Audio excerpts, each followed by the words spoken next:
plateau boo xam ne tey ñu ngi koy offrir waa diaspora bi di kontaan loolu di partager le plateau avec yow.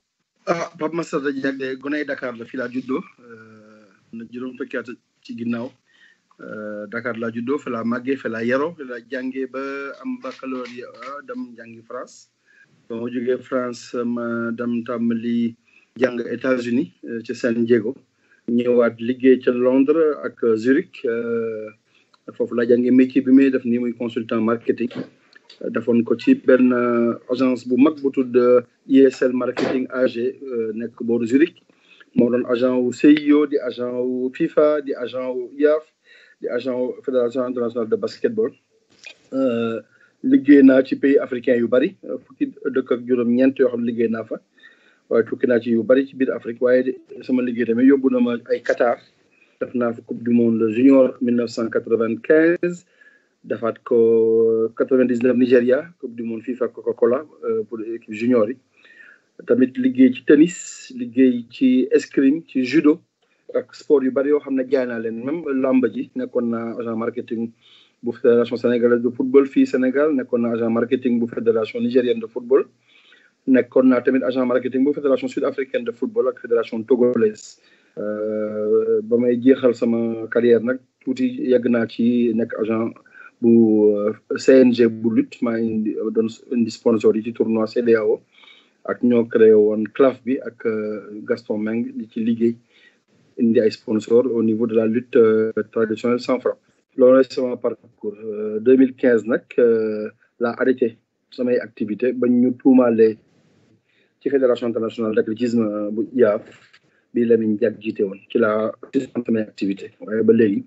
sama agence mu ngi existé mais dama mettre les activités en berne. waaw Pape Massata Diack ñu gis ne rek yaa jiite it kuréel gii ñu duppee nag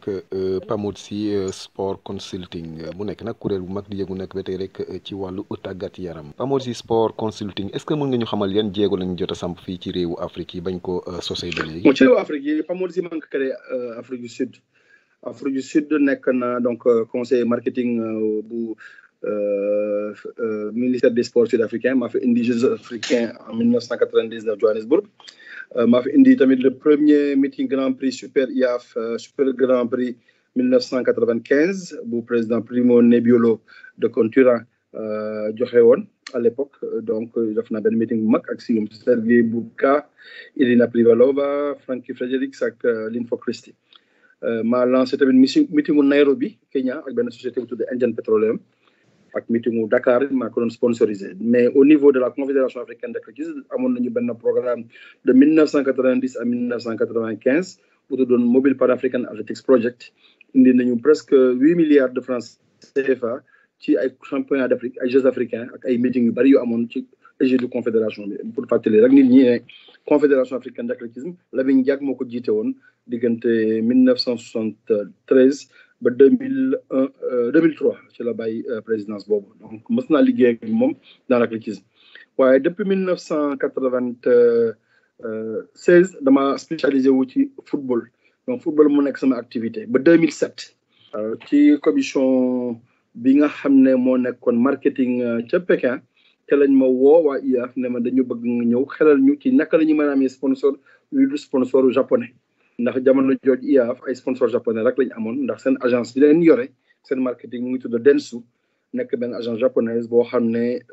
dafa xariñ ci affaire du marketing ak sponsoring ak droit de télévision alors ñoom la ñu signé depuis 2001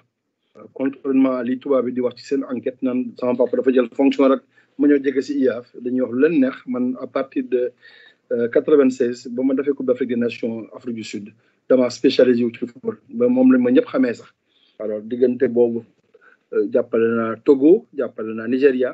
jàppale naa Sénégal contrat yi ma jaay ci football rek africain ci ñeenti dëkk yooyu ëpp na presque 600 millions de dollars muy daanaka presque soo ko xaymaa ci CFA lu tolloog 360 milliards CFA jaay naa ko ci contrat ci football après nag 2007 laa tàmbali liggéey ak waa IAAF. waa dëgg la Augustin bu ñu dégloo Pape Massata ça veut dire que léegi leeral la ni ki nekkul Pape dafa falu rek mu dem jege ko liggéey mais Pape Massata yow bi nga demee ba jege IAAF la ñu bëri doog a ràññee ñu bëri si ni soog a xam tey bu ñu waxee tey lan mooy loo xam ne indi nga ko IAAF loo xam ne IAAF amu ko woon ba tey nit bu ko gis mu si teg baaraam comprendre que lii liggéey Pape Massata la. bon man d'abord damay wax ne entre 90 ak 95 ba ma nekkee ISL marketing daawoon naa jaayal confédération africaine d'athlétisme ay sponsor donc sponsor yi mel ni Mobile Coca-Cola Reebok yooyu maa ko indi ci athlétisme africain ci jamono jooju mais amoon naa société sud-africaine ñu tudd Indian Petroleum ay Anglo Alpha société de ciment moom mooy concurrent wu Dangote ci Afrique du Sud. donc amoon na ay clients Afrique mais nag à partir de 96 ba ma duggee ci football. ci laa xam société internationale yu bari. IAAF moom ba ma leen di dajeeg ñoom ca commission marketing bi amoon Pékin juillet 2006 dañu ñëw ne ma ñun sponsor yi la ñu am TDK Seiko Epson Canon Mizuno ak TBS ak benn sponsor rek la ñu am italien bu tudd Mondo mooy defar ay track surface ak mooy defar ay tartan mooy defar tamit ay surface ak ay hôpitaux lay defar Italie boobu Primo Nobile moo ko fi indi woon ñu ne ma nag ñun dañoo bëgg am yeneen sponsor yu mel ni Coca-Cola yu mel ni yeneen société alors comme yow dégg nañ ne dem nga nekk nga ISL mës ngaa liggéey athlétisme xam nga àdduna bi yaa ngi def nga Afrique du Sud def nga Nigéria dégg nañ la ci dëkk yu bari dëkku naar rek fu ne Qatar noo ñu mën a jàppale ma xelal leen ne leen jamono jooju ñu ngi wax BRICS mooy Brésil Russie Inde Chine ak Corée du Sud ak Afrique du Sud ma ne ko na ngeen jéem a làmbaatu ci dëkk yooyu. parce que pays émergents dafa so pays émergents yi voilà tout à fait alors ñu ne ma nag léegi yow wax ko neex na waaye ñun société bi ñu yore agence bi Dentsu japonais lañu te japonais xam nga ne am na dëkk yu bari yoo xam ne xamuñu leen fa ba pare am na sax dëkk yoo xam ne bëgguñu leen yu mel ni Chine ak Corée du Sud. par exemple mënuñu waxanteeg waa Samsung mënuñu waxanteeg société chinoise yi parce que japonais yi dañu am benn passé digganteem ak seen digganteem ak pays yenn pays neexul ndax seen impérialisme bi ñu amoon ci avant ñuy deuxième guerre mondiale. alors man leen bon léegi su fekkee ne da ngeen bëgg ma liggéey ak yéen dañuy def contrat parce que nag dama yor agence bien que may doomu góor gi président bi dama bëgg ñu am contrat. alors 2007 ñu signé ma contrat année bi ñu ma signé le contrat ma indi leen sponsor ci Russie mooy banque bi tudd VTB boobu sama waral coow bi ñu am ni ci scandale dopage bi en Russie bokk na ci li ñu mën a wax. alors ma indi VTB 2007 2009 ma indi Samsung donc diggante VTB ak Samsung rek ñaari contrat yooyu rek indi naa ci IAAF lu tolloog $35 millions. waaw ba ma indee loolu nag góor gi na ma waaye yow saa yi nekk day liggéey bi yow sax bàyyi woo ko yaa ngi mën ci football bi waaye mën nga ba tey jaay athlétisme ma ne ko mais parce que jaay naa ko diggante 90 ak 95 amoon na client yu mag a mag yu mel ni Mobile Oil mais amoon naa client yu mel ni Engine donc mais léegi nag dëkk yi may dem man dama jàpp ne dëkk yooyu dëkk yu bëgg a tekki lañu parce que pays émergents yi dañu dem ba commencé xeex ak pays yi nga xam ne ñooy nekk conseil de sécurité 5 pays conseil de sécurité mooy Allemagne mooy kii pardon Angleterre États-Unis Chine ak Russie ak beneen dëkk bi fana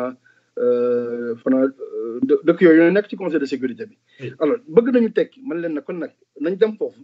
alors loolu nag la jàppale IAAF dugal naa fa diggante 2007 ba 2015 lu tolloog 120 milliards CFA soo ko xaymaa ci dollars 156 millions de dollars la dugal naa 27 millions ci IAAF directement ci seen championnat du monde de relais seen coupe continentale ak seen Diamond League mooy li IAAF contrôlé mais li Dentsu contrôlé muy championnat du monde yi senior ak junior cadet ak championnat de marche ak de marathon dugal naa fa tolloog 127 millions de dollars donc soo ko xaymaa li ma liggéey ak IAAF diggante 2007 ak 2015 tolloon nag téeméeri milliards ak ñaar fukk. mais alors Massata ba nga joxee bilan boobu muy benn bilan bu positif mais qu'est-ce qui a déclenché le cas Massata alors actuellement bu ñëpp di waxtaanee ak bu ñu xoolee jaar-jaar bi nga liggéey lépp sur kii IAAF. parce que dama jàpp ne tubaab bi dañu def yëfu hypocrite rek dañu bàyyi ba may liggéey di indi kenn kaasu kenn waxul dara. ñu ngi naan donc président moom nekk te xam na liggéeyam ñëpp ak ci kontaan ndaxte ñoo ngi signé ay contrat mais dañoo bàyyi ba ñuy dem ñu commencé génne ay wax naan lañ ko fay ci commission dafa bari te boobu la ñu amul lu ñu fàtte mooy IAAF dafa am lu mu moom te li mu moom man naa ngi ci doon laaj commission 5% juróomi % laa doon laajte li ñu moom li den su moom maa ngi fay laajte 8% te loolu bokkul sax ak di may laaj ci football Afrique du Sud de Togo wala Nigéria wala Sénégal minimum bi may laaj commission 20% waaye nag comme sama papa la doon liggéeyal ma tamit am yërmande ci góor gi parce que mu ngi jéem a jaay athlétisme nag yombul jaay comme football yombul jaay comme basket yombul jaay comme Formule 1 wala tennis wala yenn sport yi nga xam ne am na sponsor yi ko soxla loolu athlétisme dafa metti jaay waaye man nag dama cee mës jaar moo tax nag mënoon naa trouver argument yi te dëkk yi ma dem tamit di dëkk yoo xam ne am naa fa cër ndax dama fa mës a liggéey alors donc nag dañoo bàyyi ba ñu dem mais ki ko sooxe Sosienko anglais la agence de marketing la yor ni man bu tudd CSM Chime Sports Marketing mu ngi bokk ci groupe anglais bu tudd WPP agence de communication bu mag la de publicité concurrent wu Dentsu la ba pare mooy ci agence yi nga xam ne ñoo ngi liggéey ak CIO dama jàpp man ne dafa bëggoon rek suul jëfu góor gi daf ko bëgg a nasaxal ba pare fexe ba Massata dootul continuer jouer benn rôle ci biir IAAF parce que moom mi nekk président agent marketing la comme man yor société bu tudd CSM nekk Londres donc dama jàpp ne looloo ko sooxe nëbbutu na nag ci ginnaaw affaire dopage bi mais agence mondiale antidopage bi déclenché enquête bi amul benn compétence ci enquête ci affaire dopage ci affaire contrat télévision wala contrat marketing mais dem nañu France tuumal ñu fa fenn wax lu leen neex génne ay tappale ci Russie pour simplement dugal aspect boobu daf audit pour gestion wu Lamine Diack ci 16 ans yi man loolu laa si jàpp ne dañoo bëggoon nasaxal yëfu góor bi ak tamit jikko raciste quoi. ah d'accord mais kon daal bu ñu waxee est-ce que léegi mën nañu wax léegi avec daal le président Lamine Diack fu mu jaar yëpp ñu énumérer le mot racisme dans le sport d'autant plus que def na ñaata mandat 2 wala 3 mandats. 4 mandats de 4 ans. def na fa 16 ans dem ba nekk président d'honneur est-ce que mën nañu énumérer le mot racisme quoi dans le sport en ce moment-là. mais actuellement dafa nekk loo xam ne dama jàpp ne élite africaine yëpp fu mu toll nii dañ ko war a sóoraale parce que. sa fàttali ko Amadou Mahtar Mbow ba mu nekkee pendant 13 ans directeur général UNESCO bés américain dañ ko collé motif tuuma ko wax ne communiste la dafa bëgg a bouleverser nouvel ordre mondial de l'information ñu fexe ba dàq ko UNESCO sa fàttali ko Kofi Annan ba muy waaj a bàyyi UNESCO état kii Nations Unies waaye tuumal nee nañu doomam day liggéey ci benn société bu de Cotecna bi def inspection douanière dañoo gagné benn contrat Nations Unies Irak pétrole contre nourriture li doomam nekk foofu tax ñu gagné ko defoon nañu ko benn enquête benn banquier bu tudd Paul Volcker moo defoon commission bi ci mujjee mooy Tidiane Thiam bi nekkoon Crédit Suisse te gisee ni ko gars yi def mu fekk Crédit Suisse il y a 5 ans Crédit Suisse am déficit 3,9 millions francs suisses mu redressé ko ba gagné 3,9 millions francs suisses bés bi ma ko defee ñu naan ko da nga doon topp sa benn waay ancien trader benn indien loolu c'est pas éthique foog nga démissionné mun leen démissionné wu ma soo ma bëggee dax da ngeen may dax waaye nag da ngeen may bàyyi ma présenter bilan wu année bi ba ñu war na ne fii laa jëlee société banque bi yóbbu ko fii mu soo koy bàyyi donc du nekk guleet Jacques Diouf donc laa déggul ñu bi nekkoon FAO ñu collé benn motif mais élite africaine yu bari lu mel noonu dal na leen ci seen gestion donc dama jàpp ne lu ñu war a sóoraale la bon racisme bi nekk ci sport yéen mi nekk Italie de gis ngeen golo yëfu golo yi ñuy dafa gi diñu sànni ay banana ak di traité joueurs yi am na ay joueurs yi dañu dem ba perdre seen contrôle donc dama jàpp ne daal nanguwuñu nit ku ñuul daal gañ a xaalis loolu man mooy sama cas su doon nit ku weex a ko indi duñu kaas doo leen dégg sax ñu wax nanguwuñu tamit ñu jiite leen góor gi jiite na leen nag nekk na vice président ñaar fukki at ak ñett 1960 ba 1999 yàlla dogal Primo Nobile ba mu gaañoo mu jël présidence bi 99 ba 2015 te amul benn yoon benn mandat buñ ko ma sikkal dara dañoo xaar ba mu pare le 21 septembre joxe lenge yi le 6 octobre 2015 ñu déclenché benn opération information judiciaire au niveau du parquet national financier bu France. waaw mais Massata lu ñu déggee dafa ne on a l'impression que dafa am benn acharnement envers Diack père ak daal Diack fils bu fekkee daal mën nañu comprendre noonu quoi selon yow ni ngay expliquer nii benn acharnement boo xam ne on ne comprend pas le pourquoi. waaw man de loolu moom du lu may sax nekk fi di théoriser parce que lu ñu gis la ndax ay enquête ci sport bari na am na enquête bu FBI doon def ci FIFA 2010 ba ñu perdre ñoom contre Qatar Australie ak Japon ak Corée ba Qatar gagné 2022. dégg nga FBI ak parquet office ministre de la justice américaine déclenché lu benn accord ba accusé FIFA de corruption. enquête boobu kenn mësul gis benn procès verbal génn ci presse bi kenn gisul ñu ci wax ci télévision wala ci ay rajo. enquête Beckenbauer ak Robert Louis Dreyfus ci attribution coupe du monde 2006 bu FIFA dañu tuumal ne Robert Louis Dreyfus ancien patron Adidas ki moomoon Olympique de Marseille dafa joxe woon 6,9 millions francs suisses lebal ko Allemagne yi pour ñu mën a corrompre ay nit ci biir FIFA pour gagner coupe du monde bi enquête boobu dégg ko fenn. déggoo procès verbal déggoo ko ñu coow ci am na enquête ku tudd Patrick Hickey comité olympique irlandais dañ koo jàpp mu indi ay billets di ko jaay marché noir Brésil ci Jeux olympiques bi 2016 waa jooju comité olympique européen ak ACNO ñoom ñoo fay sax ay avocat génne ko Brésil ma nga toog Irlande déggatoo ko ba tey membre du CIO dañ ko suspendre rek mën nañ ko dal suba ne ko mën nga dellu si waat donc acharnement bi moom lu leer la loolu du nekk sax di tudd Michel Platini ak Blatter li ñu def. lu ñëpp gis la. waaw Platini après 3 ans dafa reconnaître ne jot na xaalis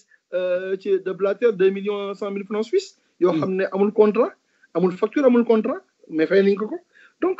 je pense que daal acharnement moom loolu moom li ñu gis ci ka Lamine Diack ak sama bos musul am ci sport mondial. wax naa ko l'équipe le 27 février 2016 nee naa c'est le plus gros mensonge du sport mondial lii musul am tuuma ak fen bu ëppee nii ci sport mondial te loolu wax naa ko démontré naa ko te loolu laa gëm. mais Pape Massata selon daal bu ñu déggee ni ngay waxtaan bu ñu waxee naka ngay expliquer français ak anglais lëkkaloo di xeex la famille Diack naka la moo soubassement loolu. bon da ngay xam ne nee naa la ki nga wutu sam pap agent marketing lay man waaye rawatina marketing relation publique lobbying lay def moom moo doon président comité olympique bu Angleterre moo doon président comité organisation Jeux olympiques de Londres. moom moo def ba Angleterre gagné Jeux olympiques 2012. ñu ngi ko gagné session CIO Singapour en 2005. alors Sébastien Coe boobu wutu sam pap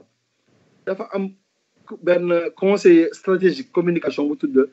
Mike Lee société bu tudd Vero Communication nekk Angleterre. waa jooju moo doon conseiller Tony Blair ci campagne parti travailliste pour mu gagner pouvoir bi Angleterre. donc dañoo def benn stratégie de communication boo xam ne dañoo bëgg attaquer Russie ci affaire dopage. parce que yi ñuy xëccool mu ngi tudd Sergei Bubka Ukraine la far Ukraine boobu nag ma nga gën a sosoo ci Russie. loolu mooy seen première stratégie deuxième stratégie bi xam nañ ne France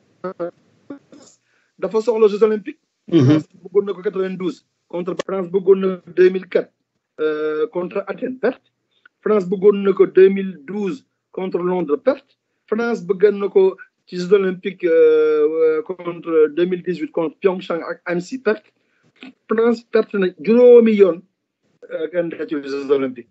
ñu ne suñu namee seetli leen ndax ñu ne déposé plainte bi. kenn ki mooy vice-président CIO Craig Reddy anglais avocat canadien bi def rapport d'enquête bi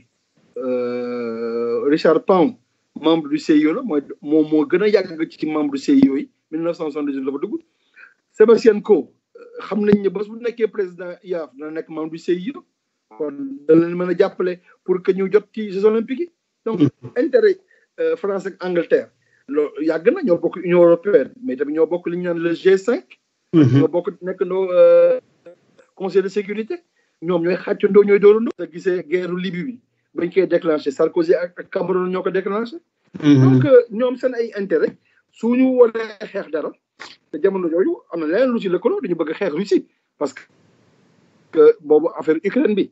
annexion Crimée ak affaire Syrie bi donc amoon na ay considération géopolitique yu tax ne faaw ñu xeex Russie waaye tamit ñu jéem a mubboo loolu yëpp pour attaquer Lamine Diack ne ko nag dañ na neutraliser yow mi africain ak nekk biir CIO dañ fexe ba écarter seen force bi ngeen am yëpp ba teg la loo xam ne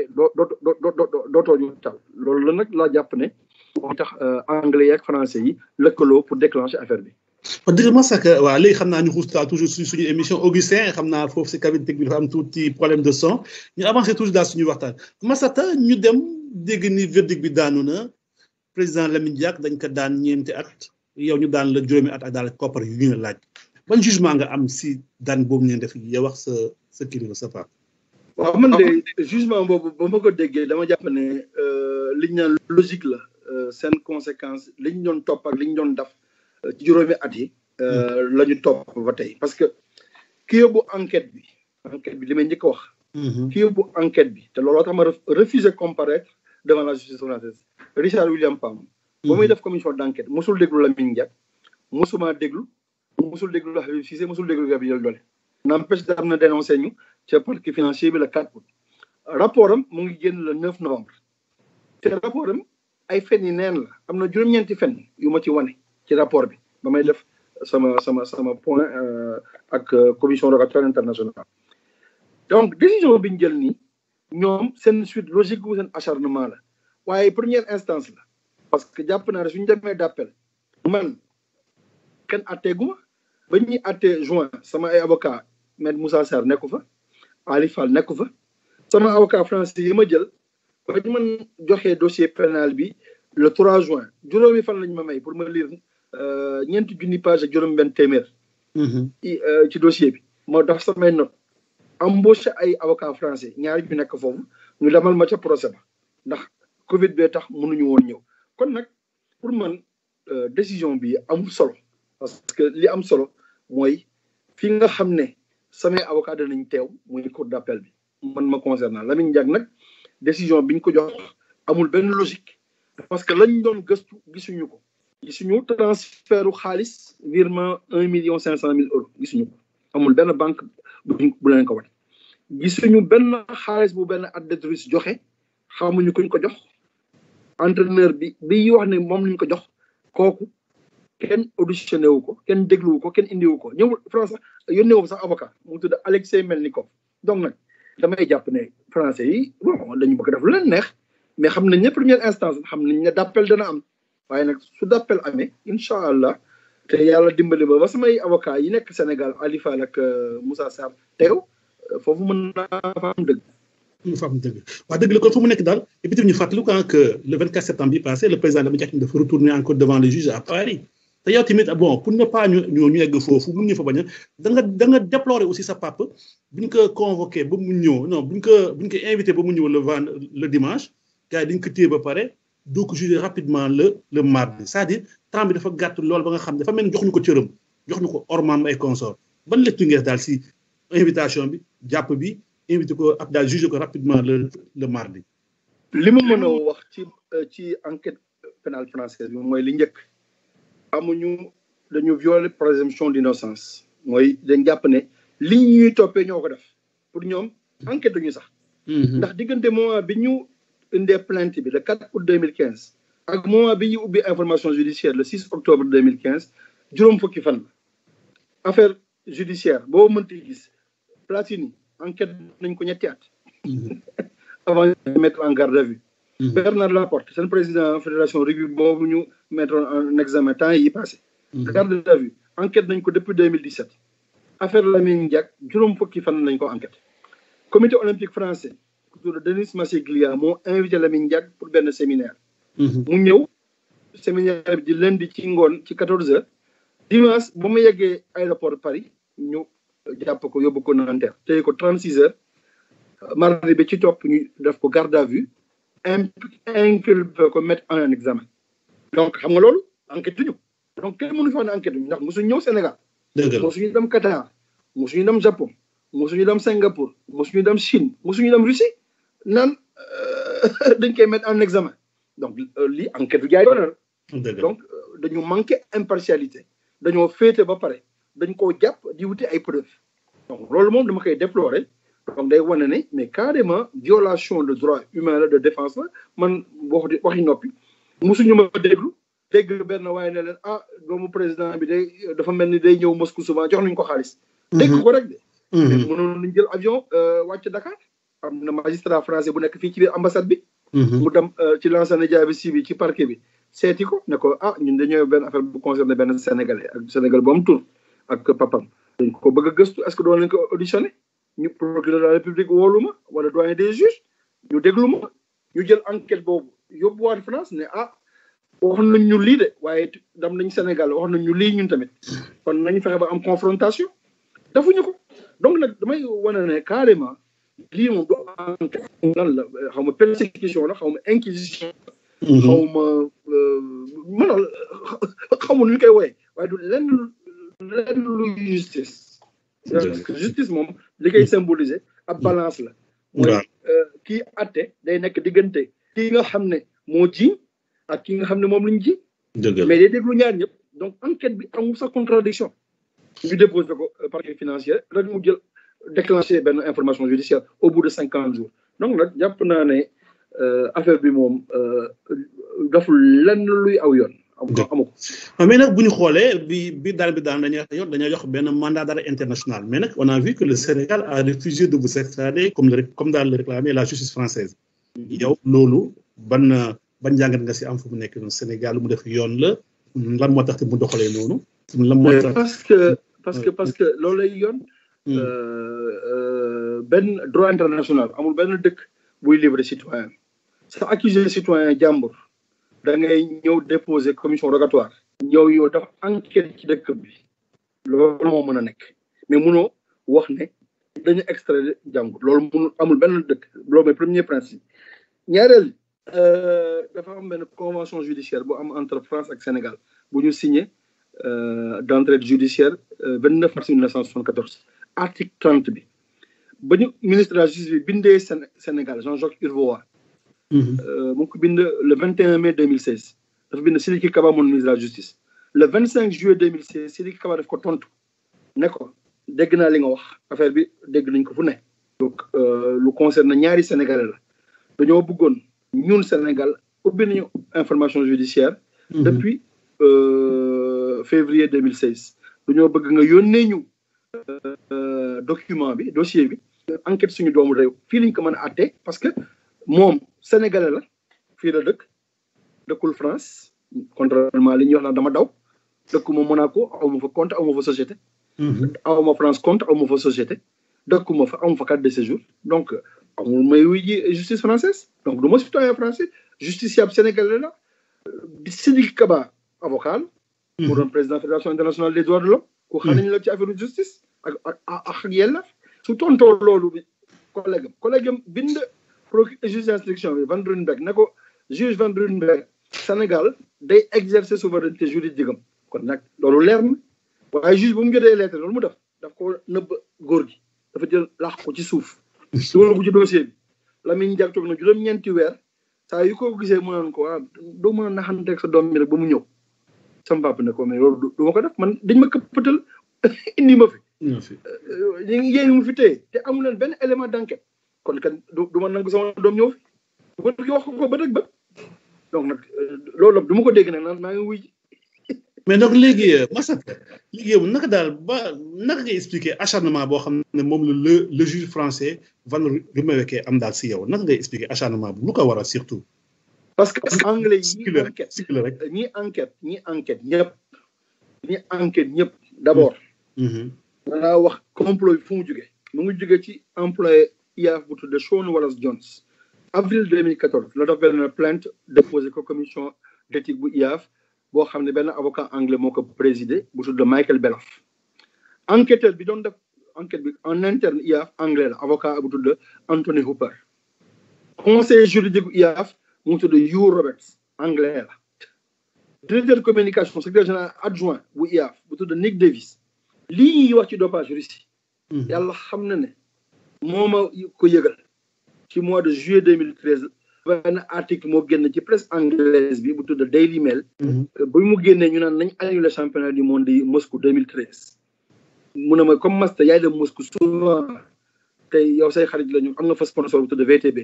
te yaa ngi fay dem na nga yóbbaale lettre yi ndax sama jabar département de dopage la nekk Jane Boulter kooku tamit benn anglaise la nee na dafa am 6 athlètes yoo xam ne dañu leen bind ci équipe de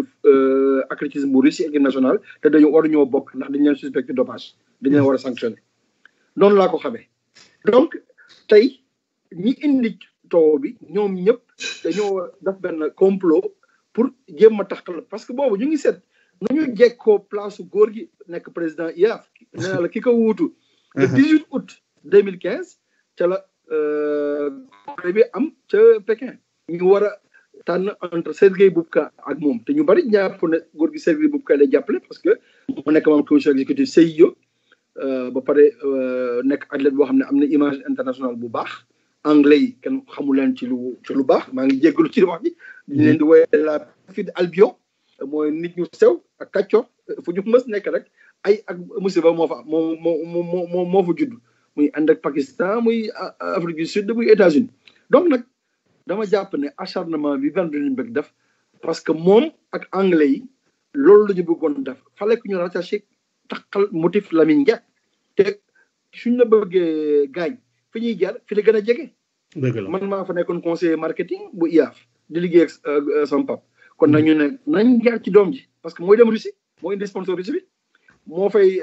moo xam président fédération bi ba pare plainte bi dañu indiqué ne am na nit ku ñuul koo xam ne day ñëw Moscou athlète yi wala kii dañ ko fay xaalis mais ba ñu gëstoo gisuñu ne man réunion ñëw fekkee naa ko avocat bu tudd Habib Cissé nekk franco-sénégalais France la dëkk fii la juddoo mais nag France la màggee avocat français la mu ngi barreau de Paris moo doon conseiller juridique bu président Lamine Diack réunion boobu ñuy wax naan Massata daf fa nekkoon moom moo fa nekkoon du man athlète bi nee na entraîneur bi daf ko jox xaalis pour mu jox ko benn avocat Massata du avocat jegewul baru kon nag xam nañ ko la dañuy bëgg a dof rek xam naa ne suñu waxee Habib Cissé mënuñu ko rattaché Lamine Diack parce que du doomam mënuñu ko tuumaal parce que avocat la mën a défendre boppam te am na obligation de confidentialité mais Massata Diack moom mën nañu ko attaqué donc jàpp naa ne lu ñu tëral la lu ñu xalaat la bu baax exécuté ko bu baax tubaab fakal nag mën naa leen féliciter réussir nañu seen coup parce que jot nañu présidence IAAF continué nañu seen enquête def nañu seen acharnement médiatique mais nag ci cappaandaw ja ca procès ba mais génneewu ñu benn preuve hélas génneewu ñu benn preuve ci li ñuy wax tuuma li ñuy gis mu bari coow yëpp ba ñeggee ca santas ba xaalis yooyu ñuy wax mënuñu la wax fii la nekk wala fii la jaar donc nag kon je pense que loolu yëpp rek pour jot ci Lamine Diack la accuser ko de corruption passive de corruption active d'abus de confiance ak de blanchiment aggravé ñeenti accusation yooyu yëpp amul benn buñ la mën a wax ne preuve baa ngi nii waaw Massata ci bën a xam tamit li xam naa dañu xaw a def benn digression tuuti rek Russie day déranger tellement sur l'échiquier politique politique sportive surtout cas bi nu mel la Russie day déranger tellement lu ko waral aussi Russie da ngay xam ne àdduna bi tey ñetti dëkk ñoo ko ŋànk États-Unis Russie ak Chine ñoo dëkk yi gën a mag ñoo ëpp armée ci monde bi ëpp économie ci monde bi ñoo ëpp doole ñoo ëpp doole conseil de sécurité des Nations Unies mais Russie fi muy déranger ci 3 aspects la bi njëkk mooy point de vue militaire moo tey moo ëpp armée yi gën a sophistiqué ci monde bi moo ko yore ñaar day déranger parce que attaqué na Ukraine annexé Crimée Ukraine Syrie ak Libye ak dëkk yu bari sax mënoo fa dogal dara ci loolu Russie àndul am na sax dëkk africain tey sax ñu ngi naan Mali sax la fa xew loxo Russie mu ngi ci donc Russie dañ koy sanctionné économiquement Union européenne sanctionné ko taxul mu daan jéem nañ ko def blocus Jeux olympiques bi ñu organisé woon Sotchi 2014 Russie dépensé na 51 milliards de dollars daanaka lu tolloo budget Sénégal juróom fukki yoon ak juróom dépensé nañ ko ci benn Jeux olympiques ñoom rek ñoo ko mën def Chine dépensé na 28 milliards de dollars Jeux olympiques de Pékin dëkk yooyu am nañu doole te foofu benn nit moo fay dogal muy Vladimir Poutine. donc nag ñun nag Lamine Diack ak man dañoo malheureusement nekk ci diggante xeexu ñaari puissance yuy xeex bloc occidental bi Angleterre mu ngi xeex Russie Allemagne jamono ji mu ngi xeex Russie gis nga affaire Alexei Navalny bi am opposant russe bi ñu récupéré faj ko ba pare ne Poutine moo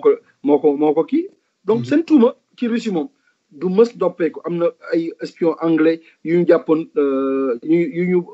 rayoon wala ñu bëggoon empoisonné ñu ne Russie la lu xew ñu ne Russie la donc nag ñun nag loolu suñu yoon nekku ci waaye dafa am benn proverbe bu Kenya di wax ma ivoirien nee na su ñaari ñey di xeex gazon bi day sonn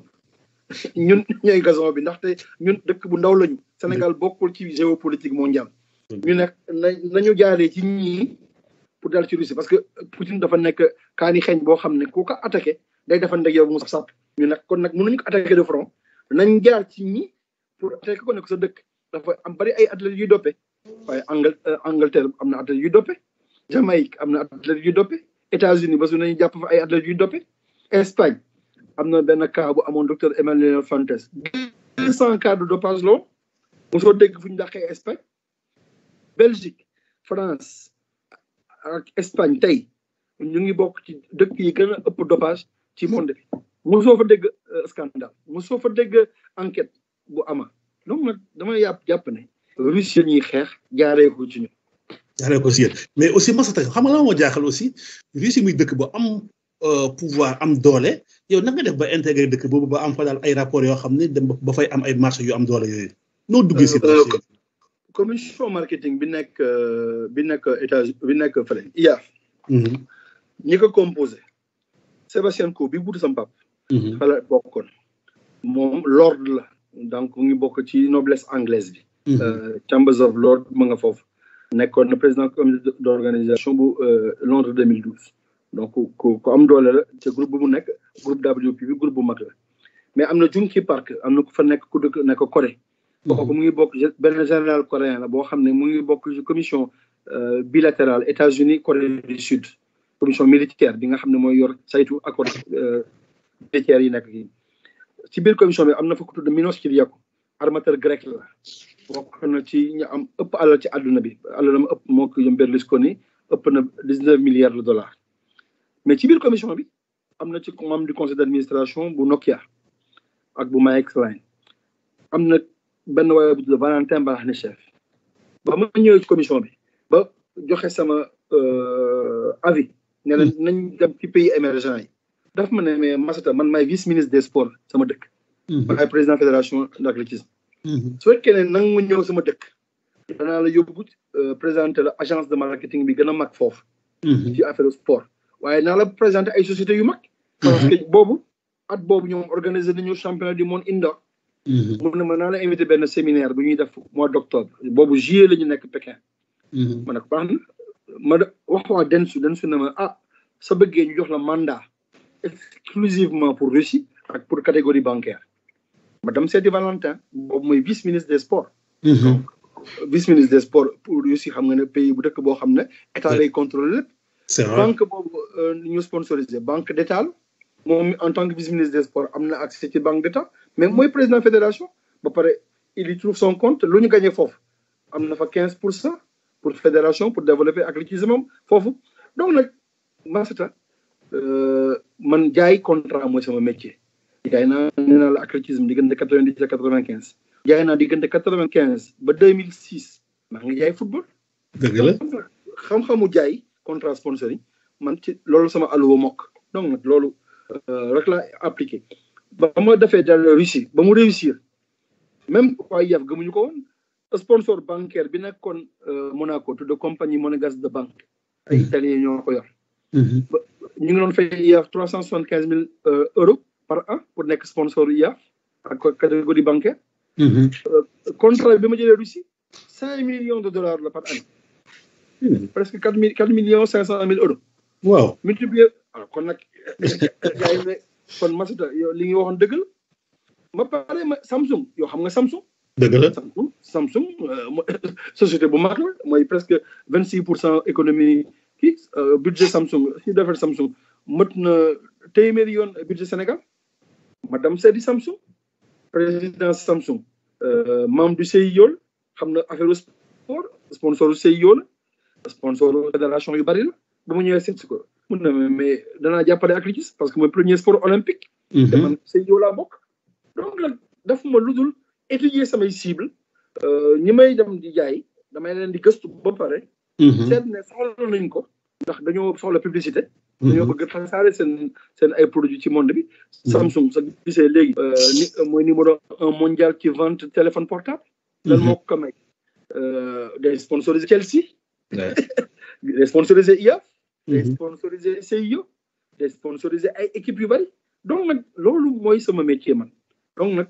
dama def lu dul jàng li ma sama alluwa mokk ma appliqué ko ci football ci athlétisme loolu moo ma indil résultat boobu. waaw mais Massata bu ñu seetloo daan bi tubaab bi def juge bi bu ñu defee ko dafa mel ni yow dañaa bëgg a tere tey dañoo bëgg a tere nga exercer liggéey boobu ngay def nii dañoo ne bàyyil toogal war a toog a def. waaw mais affaire de corruption soo ko gisee souvent. suñuy daan. ak alamaan dañ ciy boole tout le temps. soit 5 ans d'exercer ta profession pendant 5 ans def nañ ko Jérôme Cahuzac def nañ ko ay nit ñu bari yoo xam ne def nañ leen ko Patrick Balkany bi nga mujjee am na benn maire Levallois bu nekk France dañ ko door interdiction de gérer une commune wala de faire des activités politiques bon loolu day ànd ak kii mais nee naa la kii wutu sama baay partie civile bi maa ngi ñoo bokk métier waaw bu utul ma exister ci indi naa fa 216 millions de dollars muy 120 milliards CFA yoo xam ne mën nañ ma ko wàññil góor gi diggante moment bi mu nekkee président 99 ak 2015 dugal na 835 millions de dollars muy 488 milliards de francs CFA dugal na ko ci biir IAF nee na donc foofu ma suul jëf bi su ma suulee jëf bi di Massata Diack sama kii la sama nawle la sama concurrent parce que moom am na lu mu def loo xam ne woy bi rafet na su ma ko bàyyee muy kon ne liggéey ci athlétisme mën na sponsor yi mu doon indi yëpp mën na fexe ba dootuñ dugaat sama sport kon dañ koy dàq ci athlétisme loolu la bëgg de loolu mooy yéenam mais danaa ko xeex loolu ndax mën nañ ma génne ci athlétisme lu leen neexee sama yoon nekkul ci athlétisme waaye nag football basketball lamb lu mu mënti neex nag mën naa ko kon ne jaay donc nag jaay doole la jaayante doole la ñuy def bokk dogalu yàlla nag mën na wuteeg li ñuy foog. Massata ñu nekk parce que cappaandaw émission bi di kontaan lool di waxtaan parce que tey auditeurs yi ak daal téléspectateurs yi ñu ngi bind di rafetlu tamit la clarté aussi des réponses tey ñun sa diaspora la ñu féete diaspora la ñu nekk yow lan ngay xaar sa diaspora bi ban soutien la leen mën a apporter fu mu nekk nii pour sa combat bi ngay liggéey. man de d'abord combat bi dama koy def pour Lamine Diack parce que tey moom wax dëgg yàlla su ma waxee sama akhlaay taala maa gën demee ndax man maa ngi fii Sénégal. di gis sama njaboot di yeew di gis sama njaboot di dox samay soxla. mën na am tukkiituma. waaye combat bi moom dama koy mel d'abord pour fen ak tuuma yi ñu teg ci juróomi at yi ma teggi ko seetal ko mu set ndax tuuma moom góor bu ñu ko def yaa ko mën a dindi. waaye nag kenn musu si ñaareel bi diaspora bi xam nu mu demee. parce que tamit nit ñu jëlee ñun ñi demoon ba nekk ci premier sport olympique bi nekk Monaco mu nekk fa 16 ans. nekk Sénégalais jiite tubaab bi.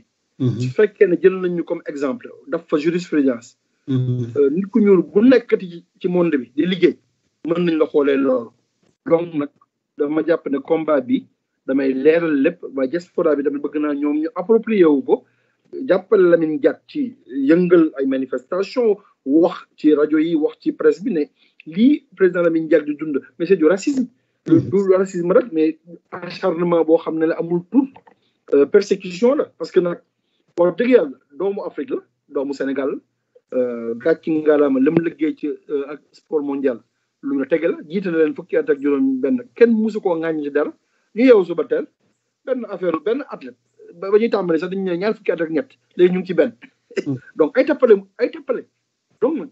tey xam naa dossier bi li ci nekk donc dañoo bëgg diaspora bi xam ko xam nu ñu mën a rejoindre collectif des soutiens de Lamine Diack pour mu ñibbisi ak jàmm ak salaam parce que Joseph Blatter mu ngi dox ay soxla Michel Platini mu ngi dox ay soxla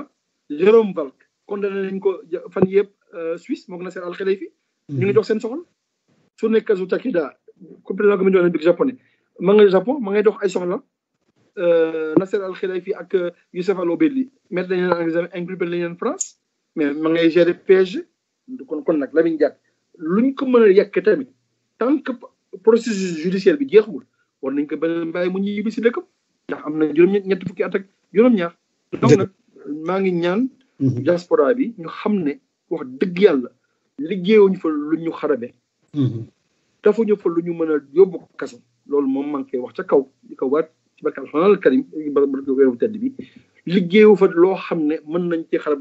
de nit ku ñuul jiite na leen nag mën na am ba mu leen di jiite neexu leen waaye nag yàllaa ko dogal daf na fa liggéey bu am solo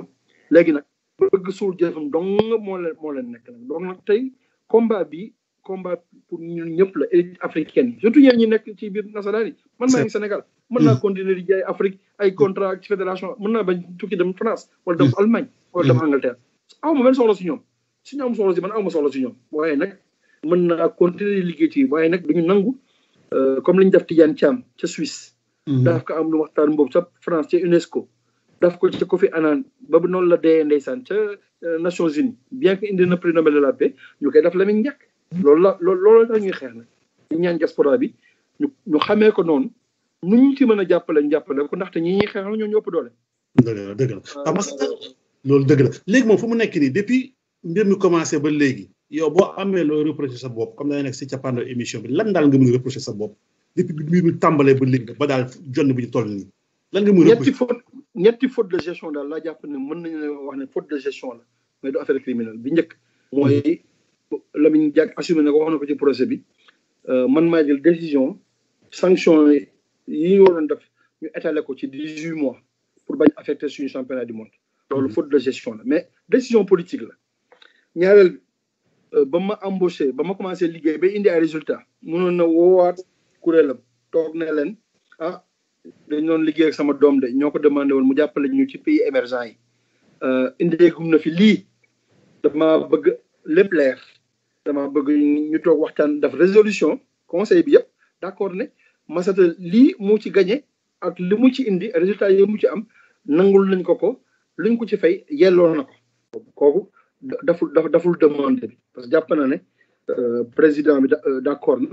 secrétaire général bi d'accord na trésorier bi d'accord na vice président yi d'accord nañu am na vice président amoon na benn directeur de marketing juróomi nit yu ci d'accord alors boobu deuxième faute la troisième faute bi mooy man dama jàpp ne avocat mi ni ñu défendre dossier bi baaxul parce que lii may wax nii ñoom ñoo ko waroon wax ndax liir nañ dossier bi xam nañ ne ay tappalee ci nag dama jàpp ne nag avocat yi mu njëkk am diggante novembre 2015 ak 2019 ñooñu la ci waroon taxawuñu ko communication bi may def nii ñoo ma gënoon yelloo pour def ko parce que ñu liir nañ dossier bi gis nañ tappale yi ci nekk gis nañ ñu amuñu parce que droit pénal LH Valentin droit pénal da ngay njort soupçon da ngay charge mooy soo demee ba nekk ci instruction nga ne bon gis nga am na ay infraction yu am ñetteel bi mooy da ngay indi preuve bu suñu gis procès droit pénal amul ay procès de la morale warul woon employé doomam moom noonu président mais loolu ci sport Philippe Blatter bi yore droit télévision FIFA jarbaatu Blatter la Paul Antonio Savalanche président CIO ba muy dem CIO bàyyi na fa doomam donc gis nañu football ñu ci bari li ñuy utiliser seen jabar wala seen ay doom ay liggéey parce que sport métier bénévole du métier payé donc man conseil le temps la woon fii laa dëkk Dakar donc je pense que ñetti erreur yooyu lañ def ndaxte dañuy juum nag l'erreur est humaine Russie bi ñëw suturaal suturaal boobu ñeen suturaal ba ñoom ñu wëlbatiku di wax ne dañoo fay nit xaalis loolu war la trahison médisance la donc nag man jàpp naa ne góor gi ay ñi ko doon layal ci njëlbeen waroon nañu porter plainte comité olympique bëgg a invité teg ko nëkk sërëx ba mu ñëw dugg France ñu tëj ko kooku waroon leen porter plainte donc erreur yooyu def nañ ko donc il faut les assumer mais léegi nag bés ni ki tey dem nañ ba jeexal seen tuuma yëpp wax ba geex léegi nag dem nañ ci procès xam nañ ni ñuy toppee léegi mën nañu leen tontu janoog ñoom nag fex ak ñoom ba mu jeex parce que ñu ngi si cappaandaw émission bi boo amoon loo xam ne moom nga bëgg a lancé sur la communauté sénégalaise diaspora daal suñu mbokk yu ñuy déglu lan la man d'abord ñu ñaanal ndax ñaan mooy gàllaaju jullit mooy gàllaaju bépp ku gëm yàlla ndaxte dañoo nekk ci xeex ak nit ñoo xam ne ay état ñoo ëpp doole yoo xam ne ñoo ëpp doole téeméeri yoon donc ñaan leen ñu buñ ñu fàttee seen ñaan xeebuñu seen ñaan bi njëkk nu ñu mën a jàppale tamit collectif des amis de Lamine Diack fu ñu mën a constitué wu diaspora bi ñu jàppale leen pour que waa France dégg ne persécution bi ñuy def doomu réew boobu jaadu man maa ngi fii wax dëgg yàlla di sant yàlla maa ngi sama njaboot maa ngi fii yeew di fi nelaw di tëdd di dox samay soxla wax dëgg yàlla maa ko gën tamit waaye góor gu am juróom-ñetti fukki at ak juróom-ñaar goo xam ne na bopp tànk bu ne am na ko ci Sénégal am ko bitim réew te gën musul dégg lu ñaaw ci moom lii ñu koy bëgg a jeexal ci mooy cëppaandawu àddunaam ñu bëgg ko teg ci noonam kooku moom jaadawul surtout loo xam ne ay tuuma la ay fen la maa ngi wat bal billahi ay fen la dara du ci dëkk erreur bi ñu def mooy sanctionné retard des sanctions yi parce que duñu am suñu championnat yu ñu doon protégé loolu donc la te suñu championnat yi ñu doon protégé wu ñu waa Russie protégé wu ñu Vladimir Poutine protégé wuñu kenn complot nañ ñu nag jot nañ ci place bi waaye nag gëm naa ne tey su si ñëpp jàppee kóor gi dana mën tànkam dana mën woyof mu ñibbisi loolu premier combat bi nag loolu dong la ma ca des nag moom ay avocat ñu ngi koy layoo ku ñu si mën a jàppale ci avocat yi toor fakal macha allah danañ ci dooli sant parce que tamit boobu metti na toog nañ juróomi at lépp ñoo koy dékku ci daf suñu kémtalay kattan donc nag foofu la ñu nekk di ñaan yàlla na yàlla daf jàmm ci réew yi ngeen nekk daf fi jàmm fii feebar bi di mas bi jógee fekk jàmm ak salaam ñu mën a delloo suñu activité mais combat bi moom na ko Sénégalais yëpp approprié wu et africaine yëpp approprié wu loolu lay ñaan. jërëjëf Massata ñu kontaan lool dalal la suñu plateau ganu bés bi auditeurs et téléspectateurs rëccu ñu tey lu ñu lay invité lu bëri xam naa leer na lu bëri dindeek luñu si émission bi nag ma soo ànd ak Augustin Faye si côté réalisation ak cabine technique bi moom laa waroon séddoo plateau bi ñu am tuuti si technique moom moo tax fu mu nekk ni après mu ñëw ma fekk si biir émission bi keneen di la sant di la gërëm bu baax a baax Massata si sa disponibilité di sant ak gërëm aussi Augustin si réalisation cabine technique bi Sophie si coordonnement ak Tafa Seck aussi itam di wax suñu chroniqueur Ibrahima Thiam Baye Diouf Pape Kaba bëggoon nañu dugg si mais malheureusement comme tey moom dafa mel ni daal machine bi dafa ne daal El Hadj Ndiaye mooy jàkkaarloo ak Massata te yaakaar naa ni téléspectateurs yi kontaan nañu bëgg nañu si waxtaan bi Massata jërëjëf très prochainement pour un autre invité et un autre numéro merci beaucoup. merci beaucoup merci.